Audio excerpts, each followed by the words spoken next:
사랑하는 초업제교회 성도 여러분, 유튜브 시청자, 구독자 성도 여러분 반갑습니다. 김정빈 목사입니다. 간밤에도 평안히 잘 주무셨습니까? 오늘은 2026년 6월 5일 금요일 아침입니다. 오늘도 주 안에서 복된 하루 되시기를 주의 이름으로 축원드립니다. 제가 기도하고 오늘의 말씀 묵상을 시작합니다. 하나님 아버지 감사합니다. 오늘도 좋은 날 우리에게 허락하여 주시고 간밤에도 우리를 지켜주시니 감사합니다. 오늘 우리에게 주어진 이 하루를 하나님의 영광을 위해 살게 하시고 주의 뜻을 이루는 데 잘 쓸 수 있는 하루가 되게 하여 주옵소서. 모두 이 아침에 하나님 말씀 앞에 섰사오니 하나님 말씀을 묵상하며 주님의 음성을 듣게 하시고 나를 향한 아버지의 뜻이 무엇인가 깨달을 수 있도록 도와주옵소서. 주께서 우리와 함께 하실 줄로 믿사옵고 예수님 이름으로 간절히 기도하옵나이다. 아멘. 할렐루야. 좋은 아침입니다. 오늘 함께 말씀 묵상하실 본문은 고린도전서 12장입니다. 12절부터 20절까지의 말씀입니다. 우리 개역 개정판으로 한번 다 같이 읽도록 하겠습니다. 몸은 하나인데 많은 지체가 있고 몸의 지체가 많으나 한 몸인가 같이 그리스도도 그러하니라. 우리가 유대인이나 헬라인이나 종이나 자유인이나 다 한 성령으로 세례를 받아 한 몸이 되었고 또 다 한 성령을 마시게 하셨느니라. 몸은 한 지체뿐만 아니요 여럿이니 만일 발이 이르되 나는 손이 아니니 몸에 붙지 아니하였다 할지라도 이로써 몸에 붙지 아니한 것이 아니요 또 귀가 이르되 나는 눈이 아니니 몸에 붙지 아니하였다 할지라도 이로써 몸에 붙지 아니한 것이 아니니 만일 온몸이 눈이면 듣는 곳은 어디며 온몸이 듣는 곳이면 냄새 맡는 곳은 어디냐. 그러나 이제 하나님이 그 원하시는 대로 지체를 각각 몸에 두셨으니 만일 다 한 지체뿐이면 몸은 어디냐. 이제 지체는 많으나 몸은 하나라. 아멘. 오늘도 먼저 본문 말씀 주의할 때 은혜 받으시기를 바랍니다. 자, 우리 12절 한 절 말씀은 많은 지체가 한 몸을 이루는 교회를 말합니다. 사도는 앞단락에서 지체의 다양성을 따라 다양한 은사를 주시는 한 분 하나님을 설명을 했습니다. 이제 사도는 다양한 지체가 받은 다양한 은사 속에서 교회 공동체가 한 몸으로서 유기적인 공동체를 이룬다고 말합니다. 사도는 교회 공동체를 사람의 몸에 비유하면서 하나의 몸에 많은 지체가 연합해 있음을 강조합니다. 그리스도의 몸인 교회 공동체도 한 몸을 이룹니다. 이 안에 뗄래야 뗄 수 없는 수많은 지체가 유기적으로 연결되어 있습니다. 사도는 그리스도를 믿는 성도들의 연합인 교회가 마치 많은 지체가 유기적으로 연합한 한 몸과 같다라고 가르칩니다. 지체가 많지만 그리스도의 몸은 하나입니다. 다음으로 13절 우리 한 절은 한 몸이 되는 원리가 나옵니다. 많은 지체가 한 몸이 되는 이유는 이 지체들이 유기적으로 연결되어 있기 때문입니다. 그러면 영적 공동체는 어떻게 서로 유기적으로 연결이 되는가? 사도는 그 원리를 한 성령 안에서 설명을 합니다. 사도는 우리 모두가 한 성령으로 또 한 몸으로 세례를 받고 한 성령을 마셨다라고 가르칩니다. 사도는 여기서 성령의 사역을 물과 깊이 연결하고 있습니다.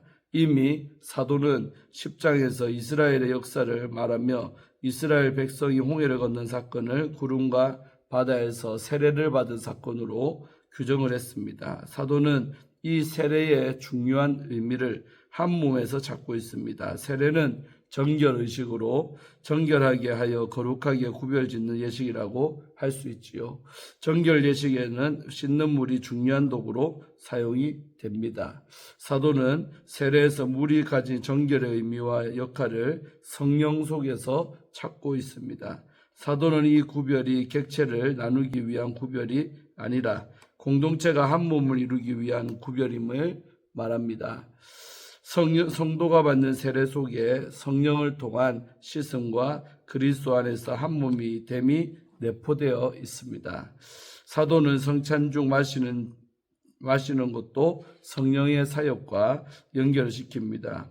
또한 유대인과 헬라인, 또 종과 자유자의 하나됨도 언급을 합니다. 성찬에 참여하여 그의 잔을 함께 마시는 행위에는 교회 공동체 안에 민족적, 계층적 차별을 허물어 하나가 된다는 의미가 담겨 있습니다. 자, 다음으로 14절부터 15, 16절 석절은 각각 다르지만 뗄 수 없는 지체를 비유하고 있습니다. 사도는 교회 공동체를 다양한 지체가 함께하는 몸에 비유를 하고 있습니다. 한 지체가 아니라 많은 지체가 한 몸을 이룹니다. 사도는 교회 공동체의 필수 요건이라고 할 수 있는 다양한 계층의 구성원을 한 몸을 이루는 많은 지체의 비유로 설명을 합니다. 사도는 다소 우화적인 방식으로 공동체 구성원 간에 벌어지는 갈등의 모습을 몸의 갈등 속에서 그려내고 있습니다.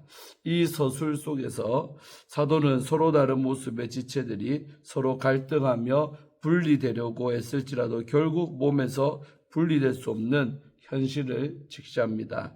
발과 손은 서로 다르지만 한 몸 안에서 서로 유기적으로 연결되어 서로 분리될 수가 없습니다. 이는 귀와 눈의 관계도 동일합니다. 발과 손의 서로 다름이 인정되지만 이들이 서로 다르다고 몸에서 떨어질 수 없습니다. 서로 다른 이들을 떼어낸다면 온전한 한 육체를 이룰 수가 없기 때문입니다. 다음으로 17절, 18절 두 절은 각 지체를 두신 하나님의 뜻이 나오고 있습니다. 사도는 몸에 대한 비유를 근거로 교회 공동체에 대한 권면을 이어갑니다. 사도의 비유는 매우 간결합니다. 사도는 이곳에서 온몸에 대해서 말합니다. 온몸은 지체 전체를 의미합니다. 사도는 기능적인 측면에서 온몸의 원리를 설명합니다. 몸을 구성하는 모든 지체가 눈이라면 듣거나 냄새 맡는 기능은 어떤 지체가 할 수 있겠습니까? 눈이 행할 수가 있겠습니까? 불가능합니다.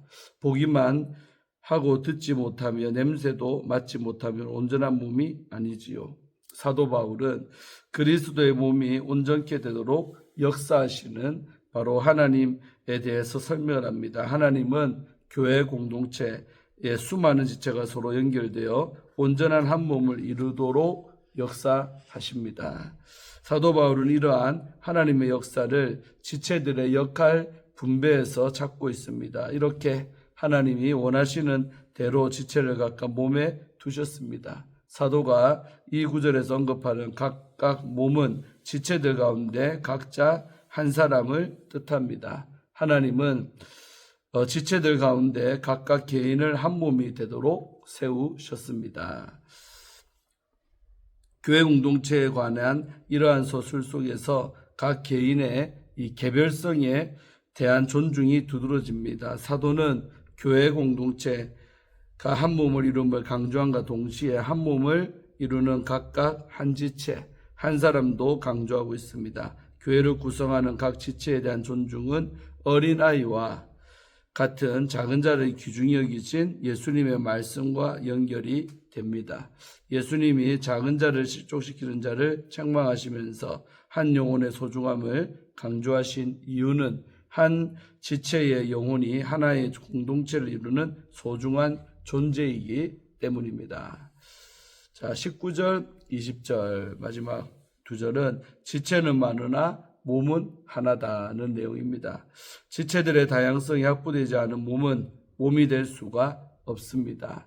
사도는 몸의 기본적인 필요 조건을 다양한 지체들의 유기적인 연결에서 찾고 있습니다. 몸에는 많은 기능을 담당하는 수없이 많은 지체가 필요합니다. 사도의 이와 같은 지적은 교회를 구성하는 성도들의 불균형한 쏠림 현상을 방지하려는 데 있습니다. 고린도 교회의 성도들은 주목받는 은사와 그 직임에만 관심을 두고 있었지요. 이에 사도는 오히려 주목받지 못하는 다른 은사와 그 직임의 중요성을 간접적으로 강조한 것입니다. 사도는 교회의 다양성을 기초로 한 유기적인 통합을 강조하면서 이제라는 시간 부사를 18절에 이어 거듭 사용하고 있습니다. 이와 같은 부사를 사용함으로써 사도는 교회가 온전한 한 몸으로 구성되는 모습을 과거의 시간과 분리시키고 현재적 시간 속에서 진취적으로 구현을 합니다. 교회가 온전한 모습으로 서는 현재의 시간은 하나님 나라의 종말론적 완성을 암묵적으로 내포하는 시간입니다. 아멘. 주에는 마쳤습니다. 주 안에 우리는 하나, 우리 복음송 제목이죠. 이런 주제로 함께 말씀 또 나눌 때 은혜 받으시기를 바랍니다. 우리가 부르는 CCM 찬양인 기대에 이런 가사가 있습니다.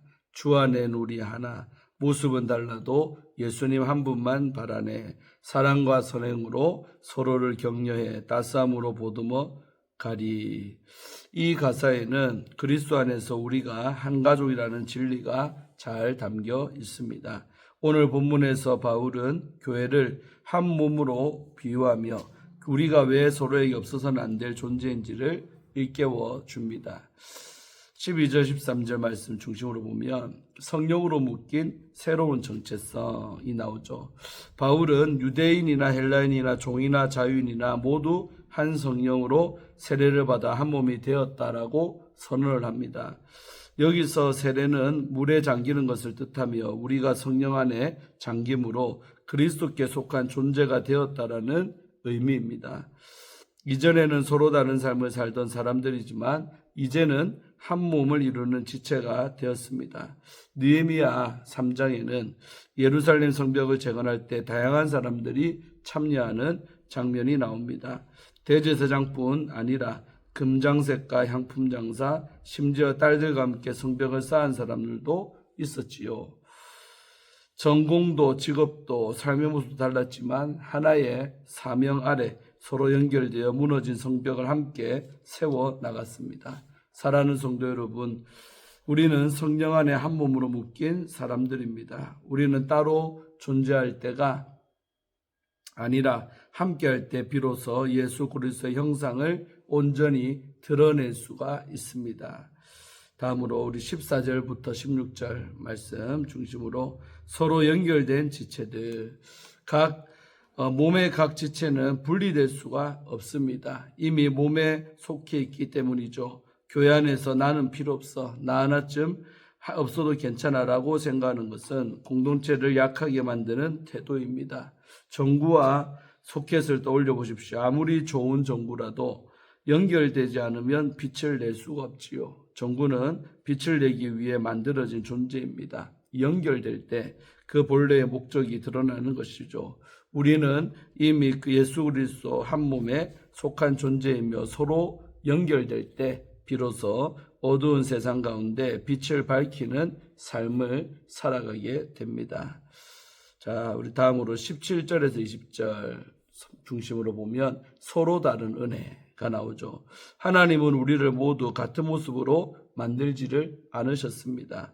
오히려 각 사람을 그분의 뜻대로 필요한 자리에 두셨지요. 18절은 하나님이 그 원하는 대로 지체를 각각 몸에 두셨다라고 강조합니다. 우리의 이 차이는 우연이 아니라 하나님의 의도이고 공동체를 세우기 위한 통로입니다. 우주선 챌린저호의 비극은 거대한 엔진의 결함 때문이 아니었습니다.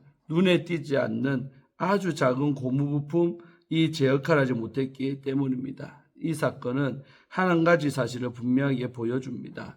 몸의 지체 가운데 불필요한 부분은 없다는 것입니다. 사랑하는 성도 여러분, 우리는 서로를 비교할 이유도 무시할 이유도 없습니다. 하나님이 나를 이 자리에 두셨다는 사실을 신뢰할 때 우리는 각자의 자리에서 교회를 세워가는 보배로운 하나님의 자녀로 살아가게 됩니다. 사랑하는 우리 초업제교회 성도 여러분, 또 유튜브 성도님들, 하나님은 그분의 지혜로 우리 각자를 이 교회라는 몸의 적재적소에 두셨습니다. 이제 우리는 두 가지를 기억해야 합니다. 첫째로 연결의 소중함입니다. 우리는 이미 한 몸에 속한 지체들입니다. 그러므로 기쁨으로 공동체와 연결되십시오. 혼자서는 결코 감당할 수 없는 그리스도의 몸을 세우는 일을 함께 이루어가야 합니다. 둘째로 다름에 대한 환대입니다. 나와 다른 모습의 성도를 볼 때 이렇게 고백해 보십시오.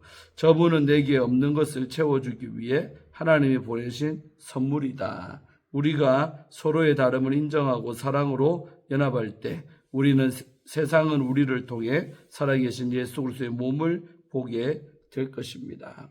하나님이 나를 두신 그 자리에서 맡겨진 사명을 성실하게 감당하며 하나님께 영광 돌리는 복된 삶이 되시기를 간절하게 소망합니다. 아멘. 마지막으로 우리 김영태 목사님이 쓰신 은혜란 무엇인가 라는 책의 일부분을 읽어드리고 마칩니다. 서울에 있는 어느 교회 목사님으로부터 제가 직접 들은 이야기입니다. 교회에서 봉사사역을 나가기 전 나가 전도한 노숙자 한 분이 교회에 등록한 후 한동안 예배에 성실하게 참석을 하셨습니다. 그런데 어느 순간부터 예배에서 보이지 않게 되었습니다. 이후 목사님이 길에서 우연히 그분을 만나 반갑게 인사하며 요즘은 왜 교회에 나오지 않으세요? 라고 묻자 그분이 이렇게 말씀하셨다고 합니다. 제가 한동안 교회에 가보니 교회는 나 같은 사람이 다닐 곳이 못 되는구나 하는 생각이 들었습니다. 교회에 나오는 분들은 대부분 법조인들이나 대기업에 다니는 분들이나 의사가 같은 교양 있고 훌륭한 분들인데 저 같은 사람은 도무지 그분들과 어울리기가 힘들더군요. 비단 이 교회만의 문제는 아닐 것입니다. 어쩌면 한국 교회의 가장 큰 과제는 교회가 일부 중산층만의 전유물이 아니라 은혜의 비상성이 교회의 다양한 구성원을 통해 드러나도록 하는 게 아닐까 싶습니다. 그 은혜가 모든 사람을 이끄는 매력으로 작용하는 교회들이 넘쳐나기를 간절히 바랍니다. 아멘. 마지막 글에 나오는 이야기는 가슴 아픈 이야기지요. 교회는 누구나 올 수 있는 곳이 되어야 하는데 교회 안에 이렇게 사회적 지위가 다름으로 이질감을 느껴서 결국 교회에 발을 못 붙이고 또 정하지 못하고 떠나가는 성도들의 이야기는 한국교회의 오래된 문제지요. 심지어는 우리 어떤 교회는 박사님들만 모이는 교회도 있다. 사자들만 모이는 교회도 있다. 특정한 사람들끼리 모여 있는 교회들도 한국교회 안에 많습니다.